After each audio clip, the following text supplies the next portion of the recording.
Can you hear me okay?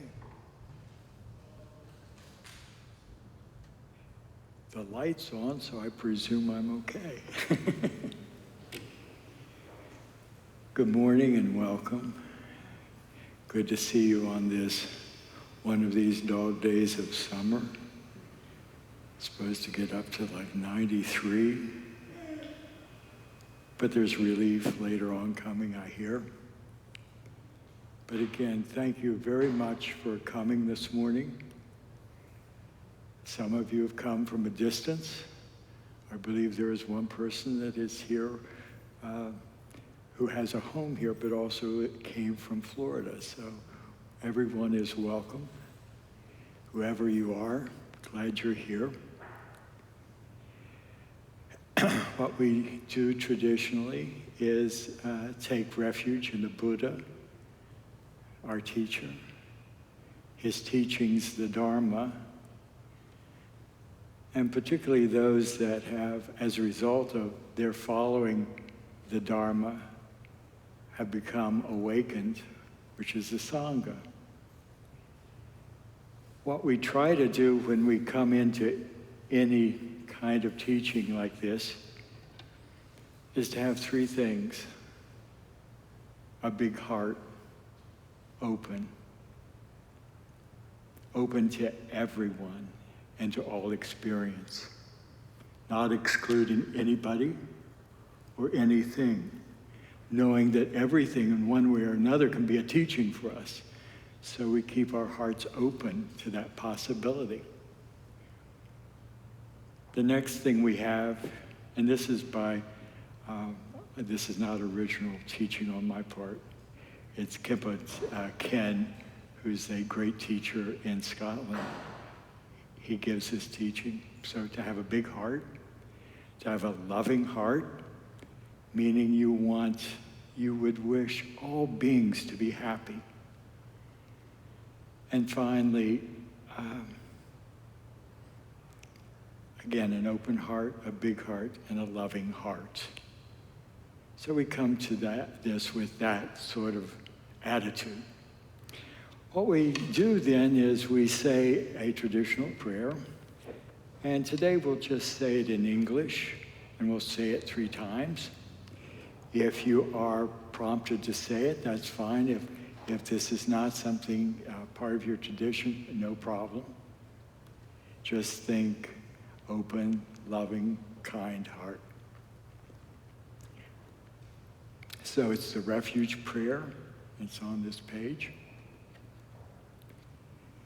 And we'll say it 3 times. In the Buddha, the Dharma, and the assembly most excellent, I take refuge until I reach enlightenment. By the merit of generosity and other good deeds, may I achieve enlightenment for the sake of all beings. In the Buddha, the Dharma, and the assembly most excellent, I take refuge until I reach enlightenment. By the merit of generosity and other good deeds, may I achieve enlightenment for the sake of all beings. In the Buddha, the Dharma, and the assembly most excellent, I take refuge until I reach enlightenment. By the merit of generosity and other good deeds, may I achieve enlightenment for the sake of all beings. Thank you. So the last time I was here, I talked about basically the fundamentals, the essential elements of Buddha's practice. And you could call this the Essence of Buddhism Part 2. So I talked about what was essential. Now we'll go into that a little bit further in terms of practice. So what is the essence of Buddhism? It's loving kindness and compassion. What I said the last time, and I'm not just saying what I think, it's from this little pamphlet called Practice of Loving Kindness and Compassion by Khenpo Karthar Rinpoche. He gave a talk 40 years ago on this subject. It is in our library, and you can pick it up. You can also buy it at the bookstore at KTD. So what he said, and what I reiterate here, is that any genuine practice, any true spiritual practice of Dharma requires loving kindness and compassion. They are the life force of our practice. Without it, it's empty words. And certainly without them, loving kindness and compassion, without them, any higher practice is basically meaningless.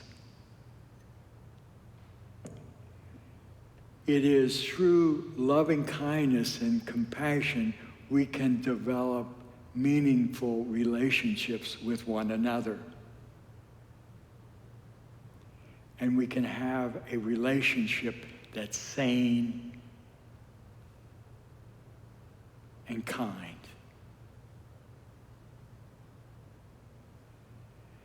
We can develop these qualities of loving kindness and compassion to such a degree that the mere appearance of a little bug inspires feelings, overwhelming feelings of love and compassion.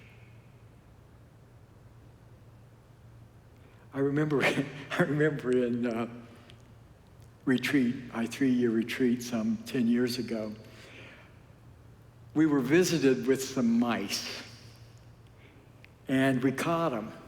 It was in the wintertime. We caught them, in a way that didn't hurt them. And we didn't know what to do with them. So we went to our teacher, Khenpo Karthar Rinpoche, and said, what do we do with these mice that we've caught, these little tiny little creatures? He said, well, you're just going to have to keep them until spring, because if you let them out right now in the cold, they'll die. So here we were for about 6 months with these little mice. Little mice have this, I don't know what you call it, gestation period, is that the word? Where they reproduce rather quickly. So the 3 mice that we caught by springtime had multiplied, I'm not sure, I can't remember exactly how many, but there were many. So this is how you get in retreat, you get sort of crazy. So we put little playground in there for them. They had something to jump around in, and we had little rooms for them, and it was sort of like a paradise for them, and as a result, they reproduced quite prolifically.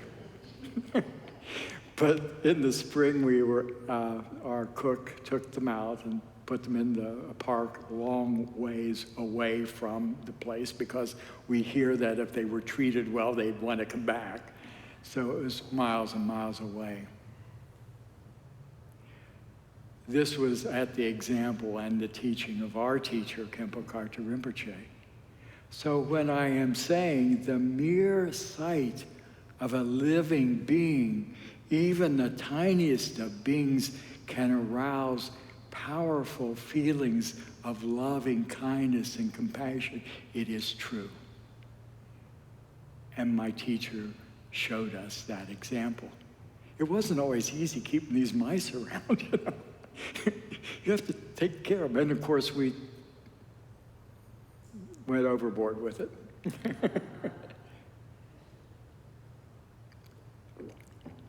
But what we can say is that all practice of Dharma, all practice of the truth, is the development of loving kindness and compassion.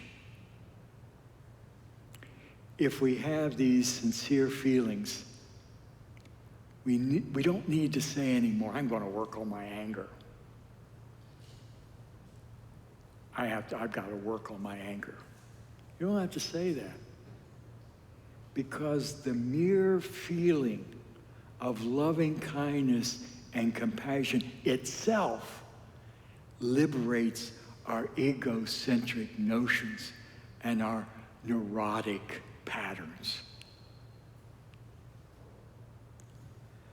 You and I are incredibly fortunate because we have all kinds of opportunities right here, right now, in this life to practice. And the sad thing about that is you and I miss those opportunities every day. But we have them.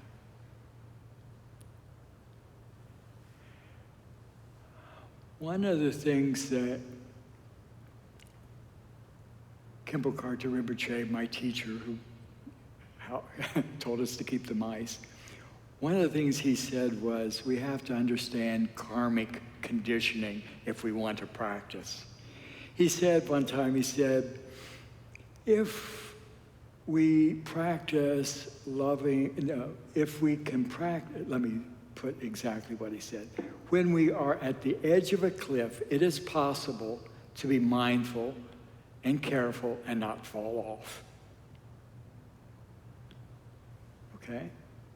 But if we're not mindful and if we're not careful, getting at that cliff's edge and praying for wings is pretty crazy. It's just not going to happen. The point here being that if we're not training ourselves for that moment when we need to be loving and kind, if we're not training for that moment, we'll miss it. We'll fall off. And praying for or wanting to have loving kindness and compassion, it's likely not to emerge. So we train in that. We have to recognize we are responsible for training our own minds. The point is, how we live, how we practice right now determines what our experience is going to be in the future.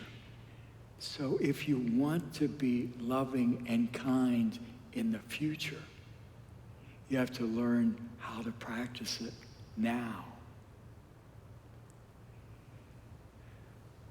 For most of us, we're attracted to the romantic idea of being a loving and kind person, right?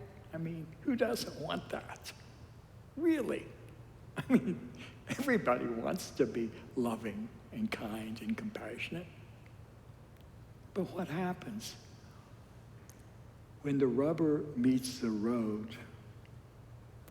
When we meet up with an unpleasant, we can do this easily if things are all nice and pleasant. But as you and I know, our experience is that it is not always pleasant. We can't always determine nice, pleasant experiences for ourselves. Things come in our road. And in those circumstances, it's not easy to be loving, kind, and compassionate. So we practice now. Otherwise, if we just have this superficial understanding and appreciation of loving kindness and compassion, it won't help in the moment of difficulty. So whatever spiritual practice you are doing right now, we need to maintain this attitude of loving kindness and compassion and the desire to benefit beings. That's why we started out the way we did with the refuge prayer, for the benefit of all beings. In the exercise of virtue on my part, may I benefit all beings. So we start out that way.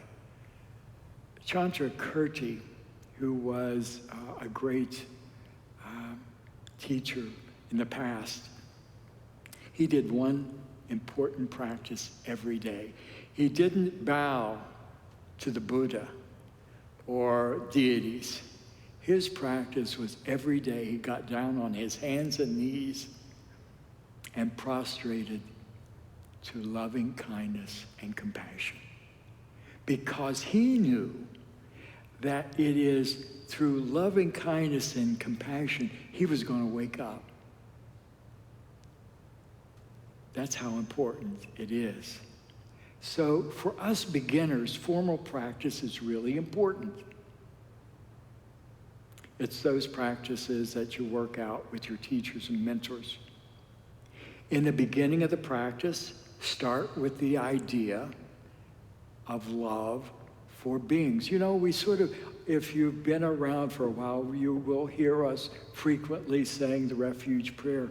But each time we say it, if we could really recognize how important this was, it would be transformative in and of itself.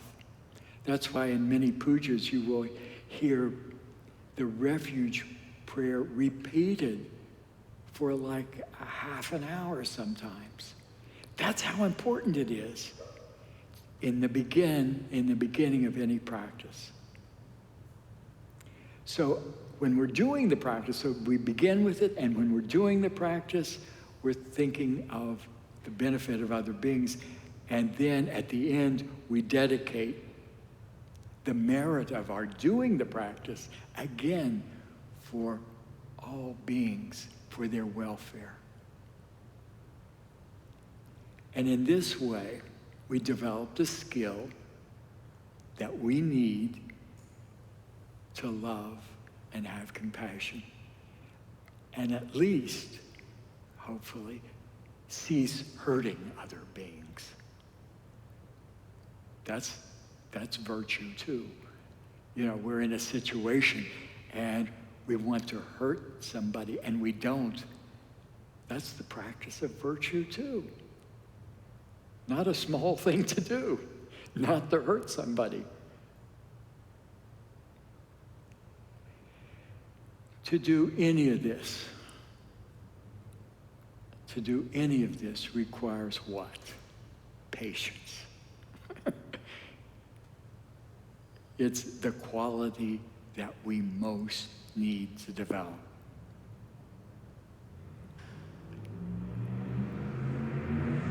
I'm smiling here right now because I'm thinking of all the times in the past week impatience arose in my own mind.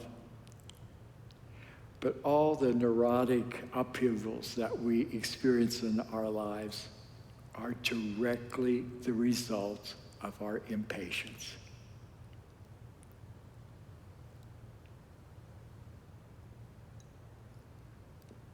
An example of our impatience. Say we do something really nice for somebody, and we do it repeatedly over time, and we don't see any thanks coming to us. Ever had that experience? And what do? Because of this neurotic upheaval, our ego, we start getting resentful. And we lose the very motivation that we began, which was to benefit them, not to gain recognition, not to get a big thank you, not to get a plaque, just wanting simply to benefit another being. Sometimes we think that, well, if I just go someplace off on a retreat for a few weeks, a nice mountaintop, watch the clouds go by, everything's going to be sweet and nice, and I can develop love and compassion in those circumstances. My dear brothers and sisters in the Dharma, I assure you that going off by yourself on a retreat will not of itself, in itself, create loving kindness and compassion, because as Pema Chodron has said, wherever you go, there you are. You heard that expression before? So, you know, not to say anything bad, there's anything bad about going on a retreat. I think they're wonderful, but there's preparation that's required, and the preparation is begin today to develop this loving kindness and compassion. Otherwise, you're just going to go and deal with your hateful self and work through it. It can be, you can work through that through a retreat, But it's going to be a little harder. Many, many more obstacles will arise in that solitary situation because you've not worked on it before. So my advice is, if you go on a retreat, do a short one first. Don't try to do a long one.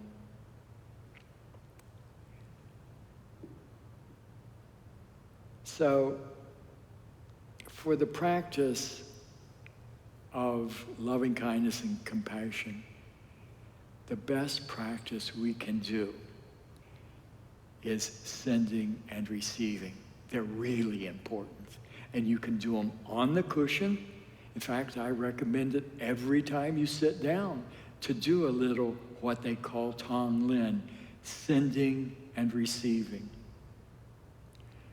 In the out breath, I give my goodness and my happiness. On the in breath, I take in the negativities of beings, their confusion, their suffering, and their neurotic patterns. Just using the simple, natural breath to do this. Do that even before you begin meditation.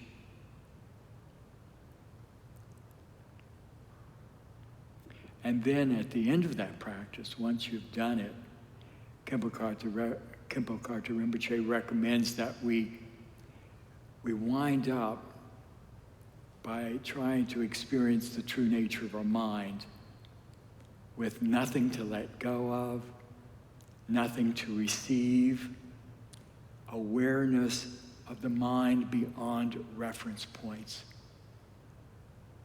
Really cool place to be, by the way. So begin with Tong Lin, and then just rest your mind. Best way, one of the best ways to begin developing this loving kindness and compassion. So beautiful. So, to make the point again, practice, formal practice is very important if you want to develop loving kindness and compassion. Now, let's look at something else.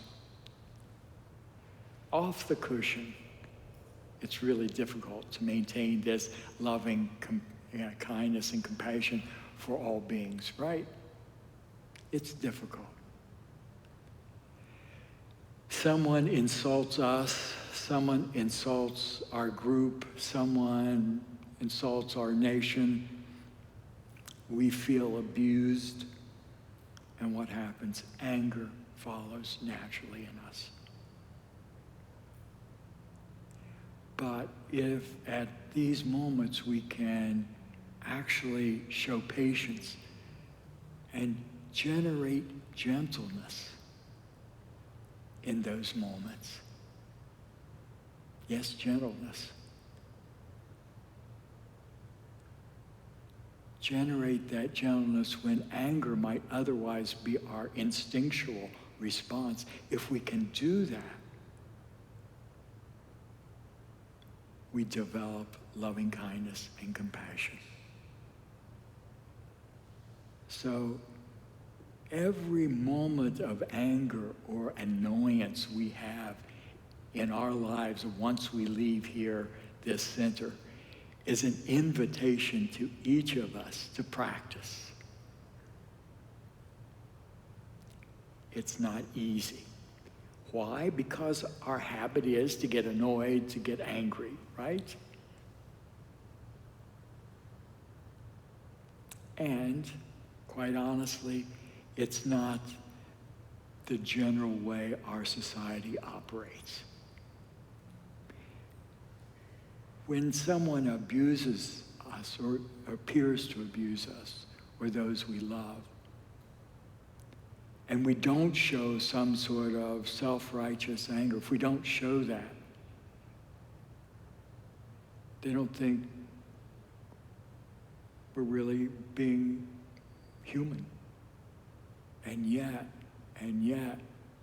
the most human response we can show, and I'll tell you why in a minute, the most human response we can apply to the situation is love and compassion.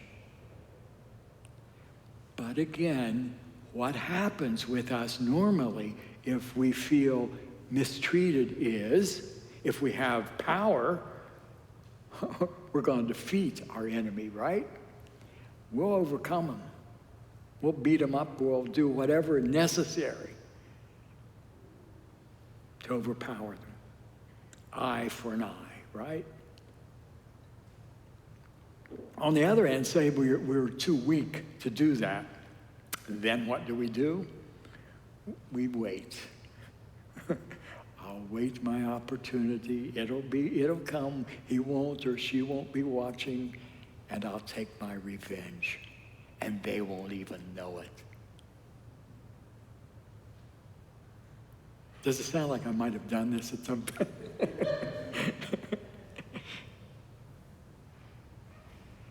But as Buddhist practitioners, as spiritual practitioners, we're on the path of sanity. And there's nothing more insane than the idea of an eye for an eye. It is sane to be patient.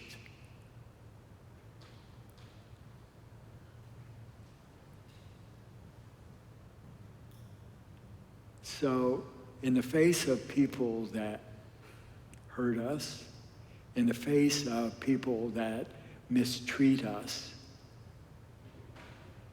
when we would otherwise have strong feelings of revenge or anger, we show gentleness and patience. Why? Because there's different ways of thinking of this, and this is called mind training. And one of the ways of thinking of this is to think, this person that is so angry, coming after me, so crazy, they really are crazy. They are possessed by this klesha, this afflictive emotion. They can't help themselves. They suffer. Most of the times, people that are angry don't really enjoy being angry. I mean, think of it yourself. Do you feel good when you get angry? Does it make you feel good? No.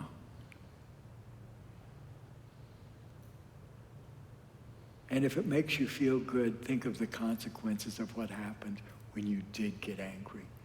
How much hurt you produced.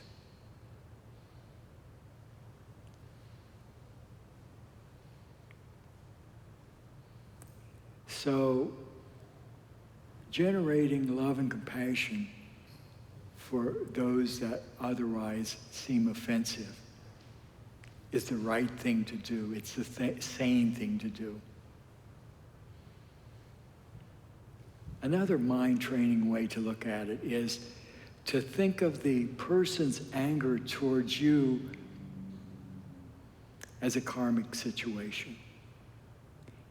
The result of the harm you did, the confusion you had, and it's coming to fruition now.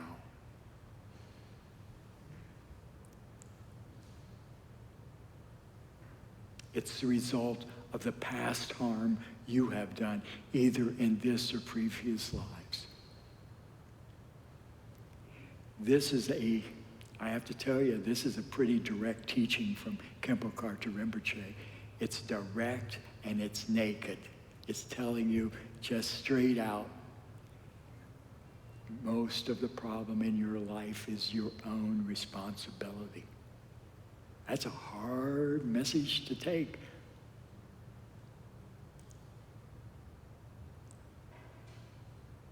So if we see this as the result of this situation where I feel mistreated, if I can see that as the result of my past wrongdoing, then I can approach it from the standpoint of how do I appropriately deal with it. And one of the most important things is to recognize I'm not going to deal with this by recreating again the harm that I've done in the past. I'm not going to do that again. I'm going to stop now. Because if I don't, if I continue what I have always done, which is to get angry, I'm going to create this situation in the future all over again. And this is a vicious cycle, you might say, of recidivism. We just keep doing it over and over. When do we have the sanity to stop?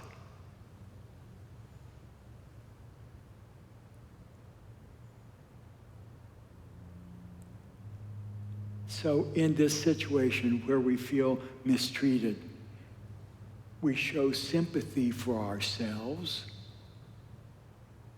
and we show sympathy for the person who would mistreat us. Because we both are caught in confusion.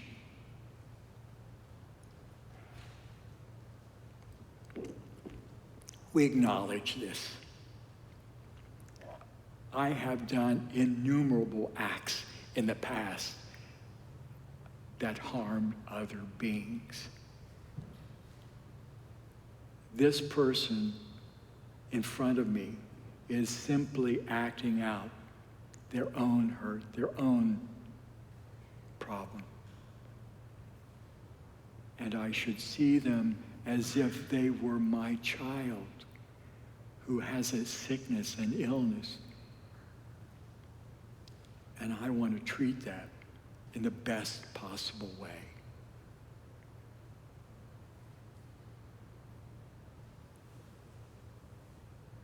Think, if I had not committed this wrong in the past, I wouldn't be facing this situation now. You're holding yourself responsible, not for the mere sake of blaming yourself.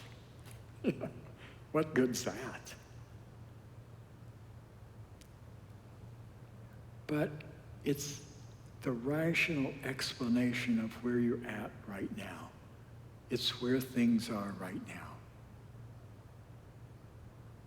And so you go through this difficult experience with others without their becoming an object of your retaliation and aggression.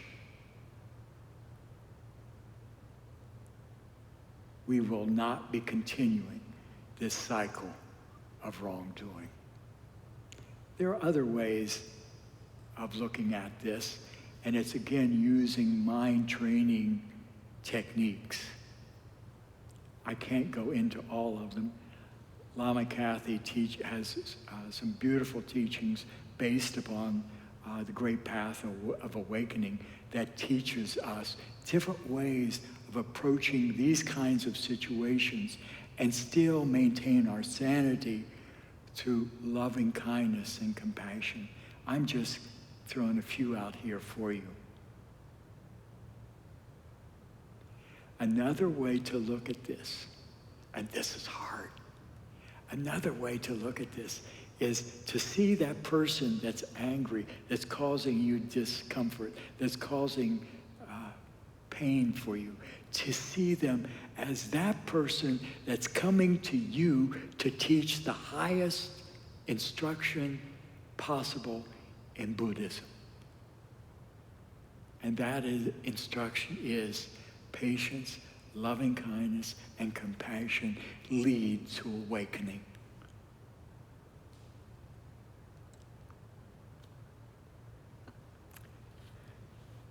I have another thing. I'll finish up here. We'll finish up a little bit early.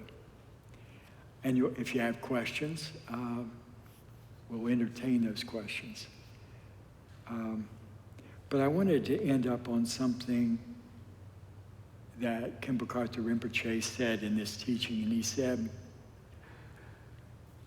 the essential and primary point of the Mahayana path the great path, the path of loving kindness and compassion, the Mahayana, they call it, the great vehicle path.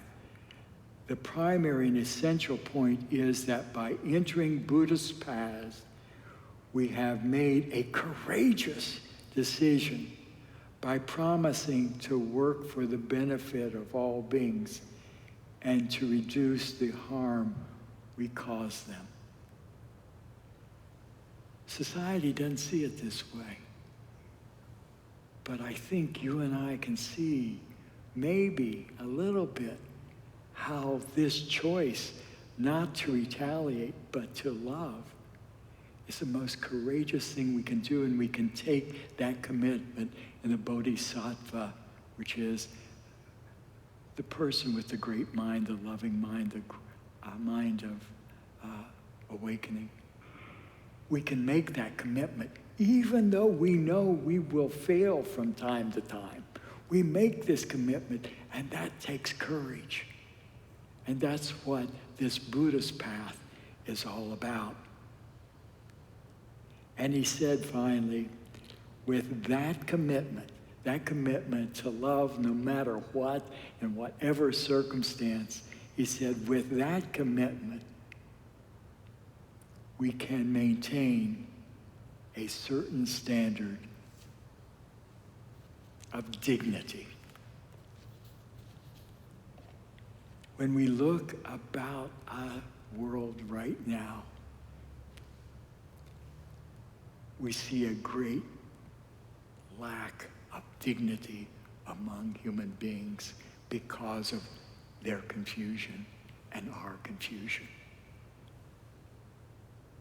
So this commitment to love and to be sane is for you and me to take the dignified path, the path to awakening.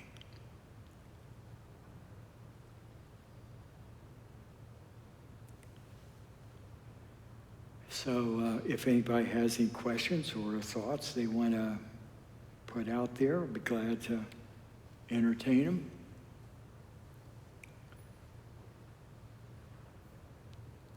Okay, if you want to come up to the microphone, if that's okay.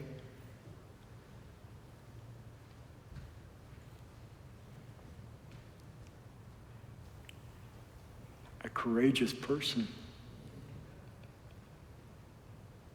Hi, I'm Glory, and I'm concerned that I may victim blame as to people that have socioeconomic or just are members of groups that are not my experience. So, like, it could be politically, socioeconomic, other religions, race, that I feel like because I don't understand, that I may victim blame. Yes, thank you. Thank you so much for that question.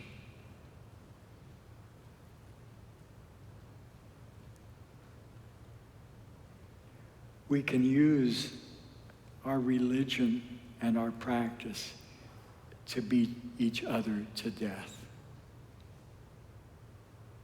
And I've seen it happen.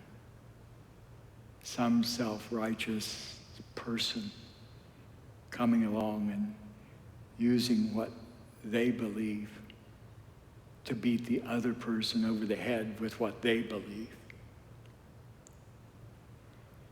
This practice, this mind training practice, is meant for you and me to transform our minds, not to beat each other up with it. You take the examples of the Jews in the Holocaust, or those enslaved in the past.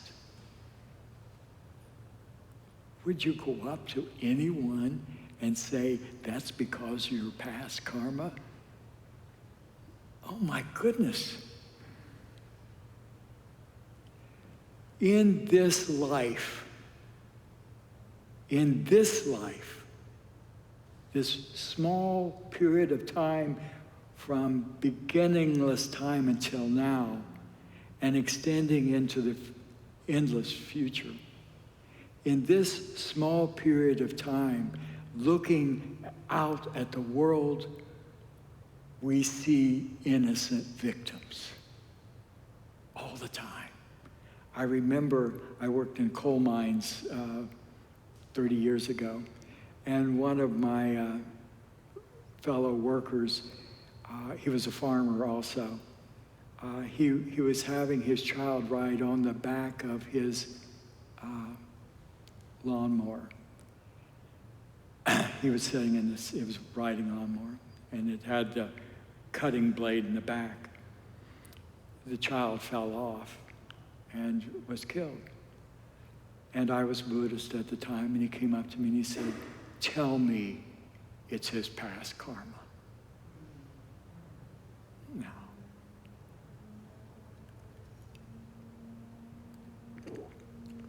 There are innocent victims due to circumstances that came together. What I am saying as a Buddhist, we also take the larger picture, the picture from beginningless time. Wrap our minds around that, huh? From beginningless time till now. And from beginningless time until now, you and I have committed innumerable deeds. In fact, I say a prayer in the morning which says, I've done everything from killing my mother and my father to wanting to kill the Buddha.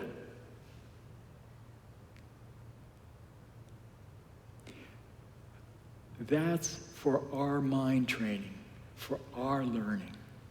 The only response we can give to those who have suffered such horrible harm is at the threshold of our seeing that, to have unbearable compassion and love and do whatever, anything we can to help alleviate and get rid of such horror. I was talking to Lama Kathy yesterday, and one of the teachings that Khenpo Karthar Rinpoche taught is that there are such things as what he referred to adventitious circumstances. They arise. Say, for example, a great tsunami came along and swept away people. There would be innocent victims in that sweep. There would also be people whose karma was to be swept up, but there would be innocent victims within that. It's called adventitious karma, I guess we would call it. Something along those lines. An adventitious event that caused you harm. The other point that I would make, and you and I are not awakened beings, only a Buddha truly understands the nature of karma. And so we can't beat other people over the head with what we really don't understand. It's like that also. So for any number of those reasons that I've just given out, it is totally inappropriate, cruel, against all of our practice to approach someone who is grieving in the manner which they are, or mistreated in the way people are, and say, oh, it's your karma. That's crazy. It's not kind, it's not loving. Thank you so much for that question. We did talk a little bit before, and before the talk today, and I went up to her and I said, if this is a question in your mind, because she's new to the center, I said, bring that up. Thank you so much for doing that. This was unprompted. Hello, Lama Tom. Good morning. One of the main reasons I'm attracted to Buddhism is sort of the attraction rather than the promotion, and not condemnating any other religion. And I am a member of another program or fellowship, and something that you mentioned today about loving and kindness towards all. And one of the problems I struggle with is people that anger me or that I have a resentment towards. It's hard to find that loving compassion. And in this fellowship that I'm a part of, there's this one little simple tool, or it's a prayer. I don't know if it's necessarily Christian or not, but it's just a simple prayer. And when someone angers you or you frustrates you, you say, this is a sick man. How can I be helpful to them? God save me from being angry. Thy will be done. And I feel that it's, even though it's got like God in it and it's Christian and it's sort of like this, I feel like it's more Buddhist than anything, is to find that loving compassion for people that anger you. And so I just wanted to hear your thoughts on that. It's mind training, isn't it? I mean, when you're meeting this situation as you do, you have a slogan that you use, right? Perfect. Perfect. This is what we're trying to do with our minds when we come up against something that's really, and by the way, what you say is also true. It's difficult. It's not easy. And so we have this default mechanism, this default way of thinking that we can rely on, even when our feelings might wander off into anger. We have this default thing: this person is ill, this person is sick. This person, as I said before, is like my only child that's ill. There is no problem if anger arises in our mind when a person does something. That's not a problem. It's if we do not recognize it, if we do not then work on it, but our actions don't have to be polluted by the anger that we experience. They're two different things. This emotion arises. Gosh, this annoys me. I'm thinking this, I'm thinking it, but I don't have to say it. I let a gap exist between what I'm thinking and what I do. My wife has said recently to me, you don't get angry much anymore. And I thought, oh my God, I've covered that up pretty good. But that's okay. I'm learning. Silence is a great way to deal with this. But what I have to do if I want that to be the outcome, I have to recognize. We get so embarrassed. I'm a long-time practitioner. I'm embarrassed sometimes that this thing arises in my mind. No reason to be embarrassed. I'm still, I'm not awake yet. So it arises in my mind. I acknowledge it. There it is. There it is, my old friend, anger. I have treated you so well for so long. I've given you so much attention.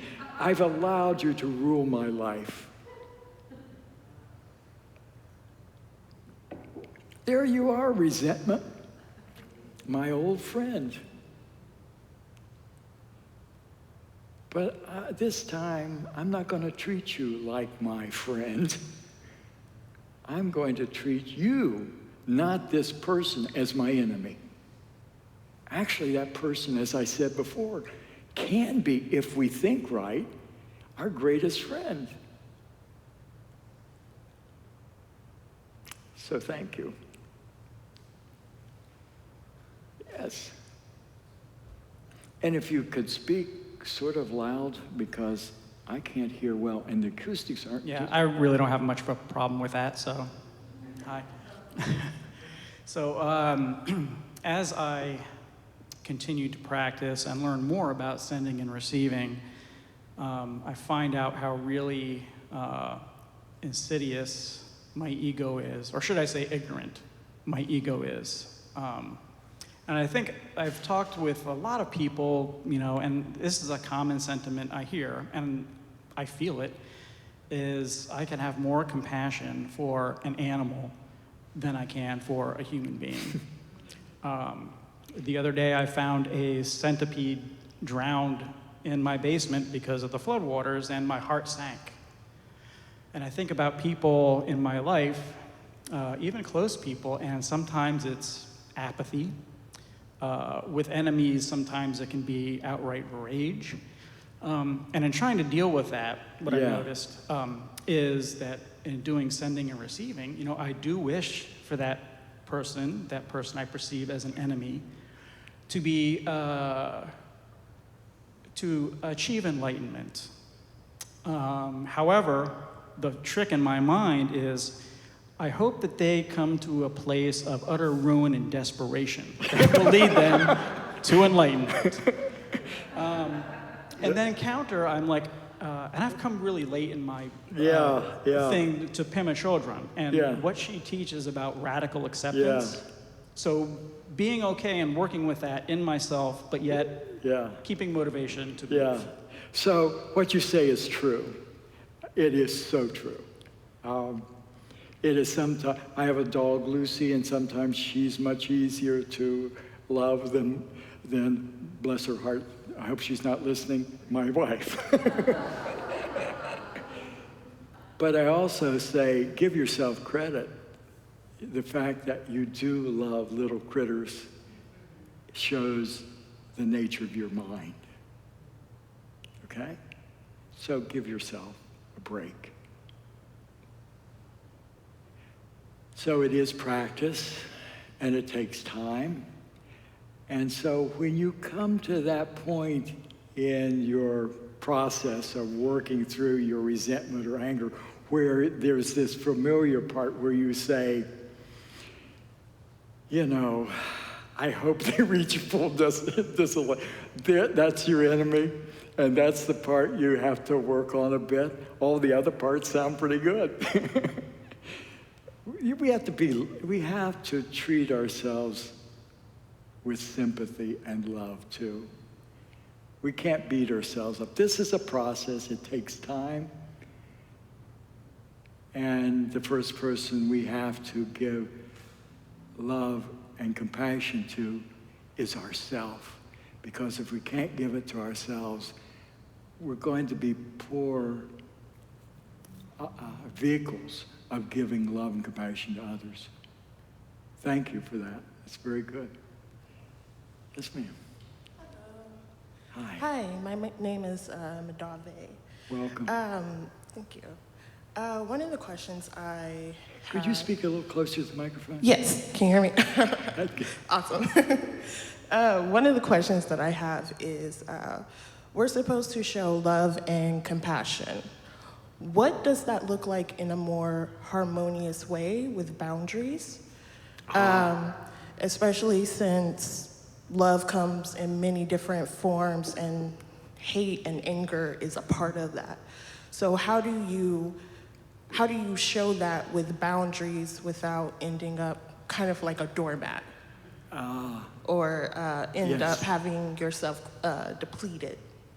Thank you for that question. It's excellent. We should never advise another person, nor should we advise ourselves to take on abuse, ever.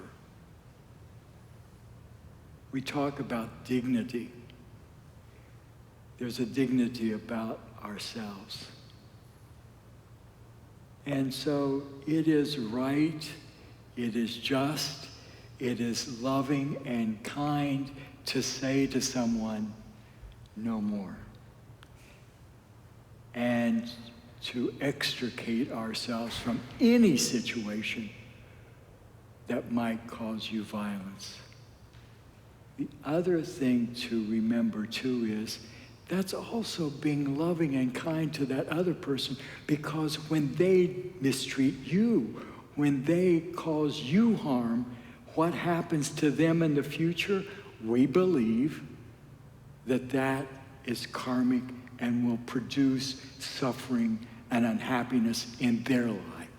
So by setting boundaries, you're not only creating goodness for yourself, but you're helping that person not to create harm for themselves now or in the future. So, excellent point. We should never misconstrue the teachings to mean that we lie down and become the object of someone's abuse. Now, if we were a Buddha,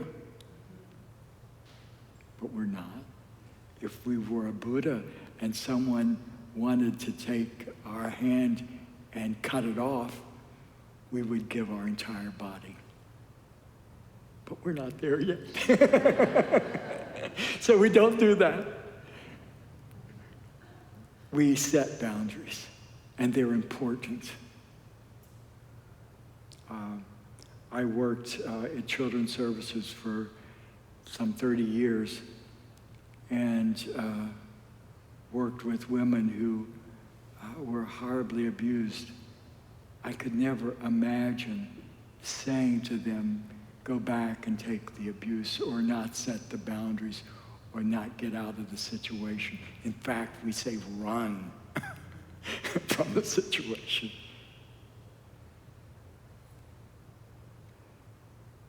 Time for one more question? Yes. Is anger ever appropriate?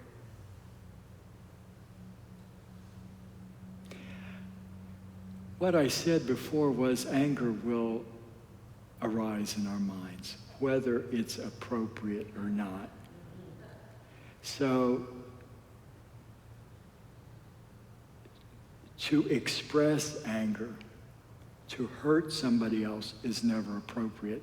To use our anger to hurt somebody else is never appropriate. What I can do when this anger arises, recognize it.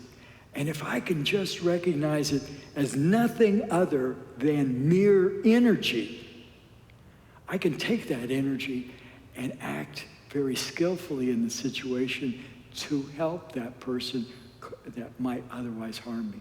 But that's a high practice. That takes a bit of effort, a bit of time to be able, because it takes a meditative skill to be able just to say, here it is, my anger, it's energy, it's doing this thing to my body, creating all these juices, all these hormones.